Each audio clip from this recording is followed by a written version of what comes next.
America ఆయుధాలు నిధులు సమకూర్చకపోతే Ukraine యుద్ధం చేయలేదు.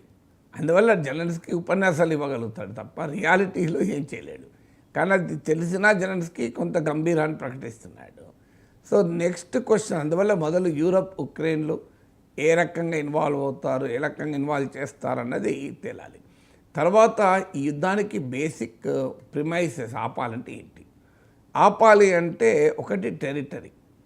రష్యా ఏం కన్సెషన్స్ ఇస్తుంది, ఉక్రెయిన్ ఏం కన్సెషన్స్ ఇస్తుంది అనేది క్వశ్చన్.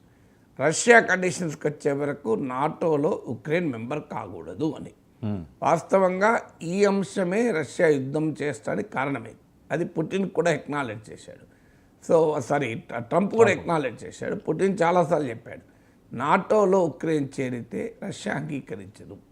ఎందుకు అంగీకరించదు అంటే, నాటోలో ఉక్రెయిన్ చేరితే నాటో బలగాలు అంటే అమెరికా, తన ప్రధాన ప్రత్యర్థి అయిన అమెరికా బలగాలు ఉక్రెయిన్లో ఉంటాయి. అంటే రష్యా పొలిమేరల్లో ఉంటాయి, రష్యాకు 5 కిలోమీటర్ల దూరంలో ఉంటాయి. దాన్ని ఎవరు కూడా అంగీకరించరు అని పుటిన్ చెప్పడమే కాదు, ట్రంప్ కూడా చెప్పాడు. ఇది చరిత్రలో మనకు అనుభవాలు కూడా ఉన్నాయి. క్యూబాలో రష్యా వాళ్ళు మిసైల్స్ పెడతా అన్నప్పుడు అమెరికా కంప్లీట్ క్యూబాను దిగ్బంధించింది. అంటే క్యూబన్ మిసైల్ క్రైసిస్ అంటారు. ఎందుకంటే క్యూబా అమెరికాకు పక్కనే ఉంటుంది. సోవియట్ యూనియన్ వచ్చి అక్కడ మిసైల్స్ పెడితే అమెరికా సెక్యూరిటీకి ప్రమాదం కదా. అయితే ఇది గుర్తించాడు కనుక ట్రంప్ క్లియర్గా నాటోలో ఉక్రెయిన్ చేర్చుకునే ప్రసక్తే లేదు, ఇట్ ఈజ్ నాట్ ప్రాక్టికల్ అని ప్రకటించాడు. అంటే రష్యా పెట్టిన మొదటి కండిషన్ అగ్రీడ్. తర్వాత ఉక్రెయిన్ యూరోపియన్ ఎకనామిక్ యూనియన్లో చేరడం, యూరోప్లో ఎకనామిక్ ఇంటగ్రేషన్ చేయడం, దీన్ని కూడా మరి రష్యా అంగీకరిస్తుందా అనే చర్చలు వచ్చింది. కానీ నిన్న రష్యా ప్రకటించింది ఏంటంటే అంగీకరిస్తాం, ఒక సావరెన్ కంట్రీ ఏ గ్రూపింగ్లో చేరొచ్చు, ఎకనామిక్ ఇంటగ్రేషన్కి మేము వ్యతిరేకం కాదు, సెక్యూరిటీ అలయన్సెస్లో చేరినప్పుడు మాత్రమే మాకు కన్సర్ను అని స్పష్టం చేసింది.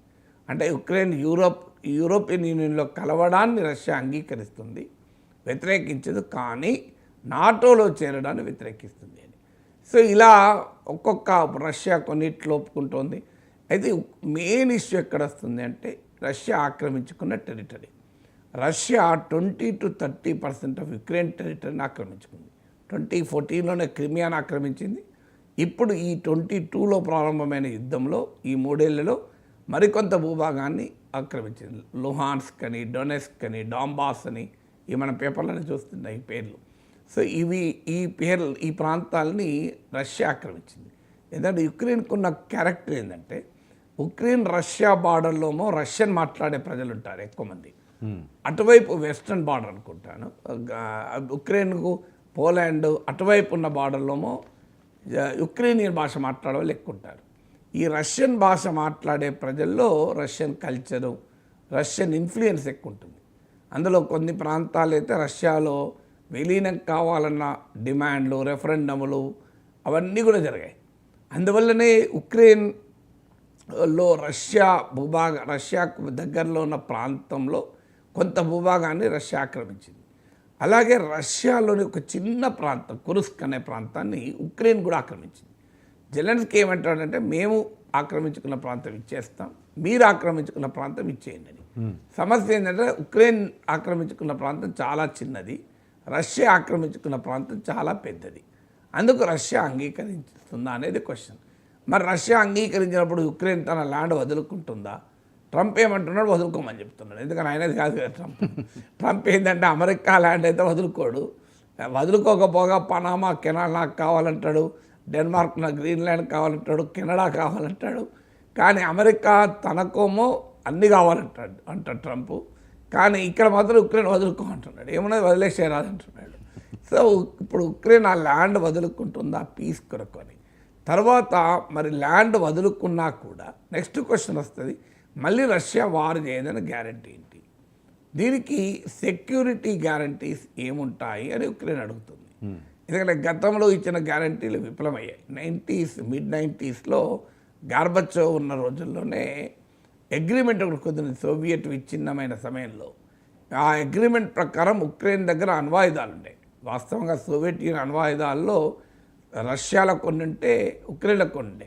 ఉక్రెయిన్ అణ్వాయుధాలు వదులుకున్నప్పుడు అమెరికా, యూరప్, రష్యా కలిసి యుక్రెయిన్కు ఒక గ్యారంటీ ఇచ్చాయి, నీ సెక్యూరిటీకి మేము హామీ అని. కానీ హామీ ఇచ్చిన రష్యానే యుద్ధం చేసింది.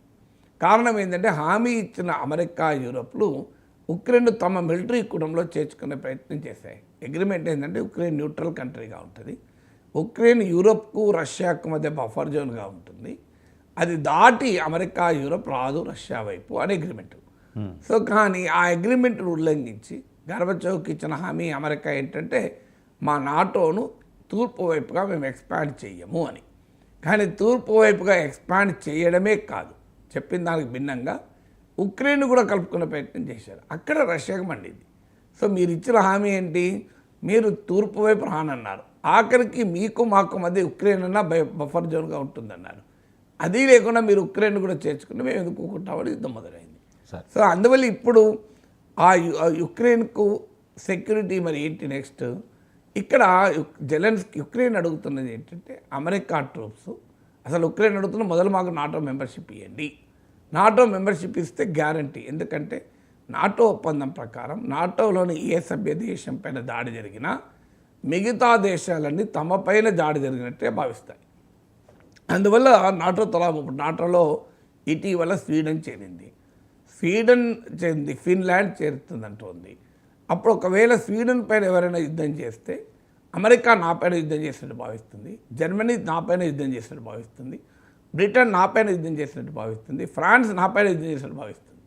అందువల్ల నాటోలో మెంబర్షిప్ ఉంటే నాకు గ్యారంటీ రష్యా వాడు జోలికి రాడని. అది రష్యా అంగీకరించలేదు, పుటిన్ మన ట్రంప్ అంగీకరించలేదు, ఎందుకంటే అసలు మీ మూలమే అక్కడే కదా. అది అయిపోయింది. ఇక నెక్స్ట్ ఏంటి, మరి మాకు రష్యా వాళ్ళు వచ్చి దాడి చేయకుండా మీరు ఏం చేస్తారు అంటే అమెరికా బలగాలు, యూరోపియన్ బలగాలు కలిసి మాకు సెక్యూరిటీ ఇవ్వాలి అనేది జెలెన్స్కీ వాదన.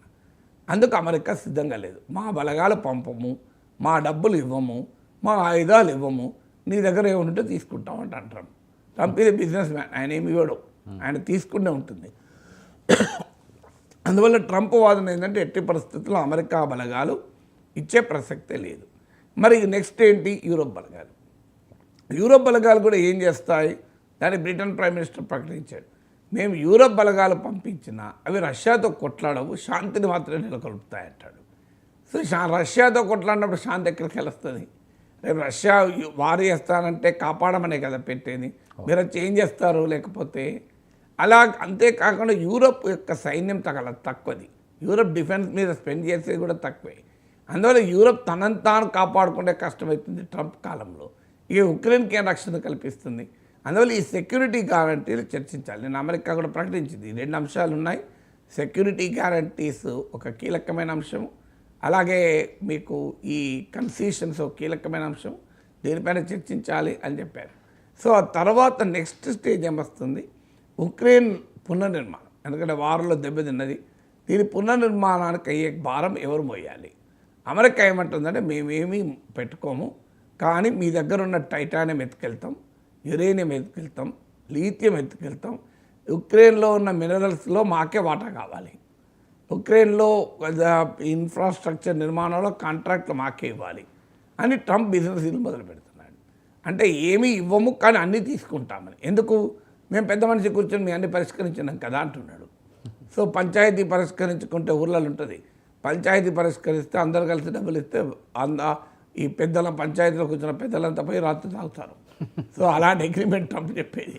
సో నేను మీకు అగ్రిమెంట్ కుదురుతున్నా కదా, మన కట్టిపోవా సెటిల్మెంట్, మీకు రియల్ ఎస్టేట్ సెటిల్మెంట్లు ఉంటాయి చూడండి, వీళ్ళకి ల్యాండ్ సంబంధమే లేదు, వీడు 5 పైసలు ఇవ్వడు, ఇద్దరు కొట్టుకుంటే దాదా దగ్గరికి వస్తారు, వీధిలో ఉన్న గోండా దగ్గరికి వస్తారు, గోండా ఇద్దరిని కూర్చొని పెడతారు, ఏం సంగతి అన్నా, నాది ఆక్రమించాను, లేదన్నా నాదే అన్నా అంటాడు, అరే ఇది కానీరా అన్నా కాడు, ఇదిరా బార్డర్ మీరు ఇద్దరు వినాలి అంటాడు, భయాన్ని ఇద్దరు వింటాడు. ఆఖరికి ఏంటి మరి మీరిద్దరికి ఉన్నది నాకేంద్రా అంటాడు, అని ఆ వెనకాల తనకు కూడా కొంత లాంటి తీసేసుకుంటాడు. సెటిల్మెంట్లు ఇవన్నీ. సో ఈ సెటిల్మెంట్ వ్యవహారం చేస్తున్నాడు, రియల్ ఎస్టేట్ మనిషి కదా. సో అన్ని సెటిల్మెంట్లే ట్రంప్ వ్యవహారం. సో ట్రంప్ సెటిల్మెంట్ ఏంటంటే, నేను మరి రష్యాతో మాట్లాడినా, యుద్ధం ఆపినా నీకు, అందువల్ల నువ్వు ఏం చేయాలంటే నీ దగ్గర ఉన్న మినరల్స్ నాకే ఇచ్చేయాలి, నీ దగ్గర ఉన్న కాంట్రాక్ట్ని నాకే ఇచ్చేయాలంటున్నాను. అదేంటి మీరు డబ్బులు ఇవ్వమంటారు, ఇవ్వం, ఆయుధాలు ఇవ్వమంటే ఇవ్వం, బలగాలు ఇవ్వమంటే ఇవ్వం, గ్యారంటీలు ఇవ్వమంటే ఇవ్వం, అయినా మొత్తం మాకేయాలన్నా మరి నేను సమస్య పరిష్కరించిన కదా అంటాను ట్రంప్. సో అందువల్ల దీనికి మరి ఉక్రెయిన్ ఏం చేయాలి, యూరోప్ ఏం చేయాలి అనేది క్వశ్చన్. కానీ ఓవరాల్గా చూసుకున్నప్పుడు it is a significant move. ఎలా ఉంటుంది ఒప్పందం, ఎలా ఉంటుంది, చివరకు ఉక్రెయిన్ను ముంచేసి ట్రంప్ పుటిన్తో పెట్టుకుంటాడు. ఇది జరగబోయేది. ఇది ఆఫ్ఘనిస్తాన్లో చూసామందరం. ఆఫ్ఘన్లో 20 ఏళ్ళు ఒక ప్రభుత్వానికి మద్దతు ఇచ్చిన అమెరికా చివరకు తాలిబాన్కి ఆఫ్ఘనిస్తాన్ అప్పచెప్పేసి రాత్రి వెళ్ళిపోయింది. ఇక్కడ కూడా అదే జరుగుతుంది. బహుశా యుక్రెయిన్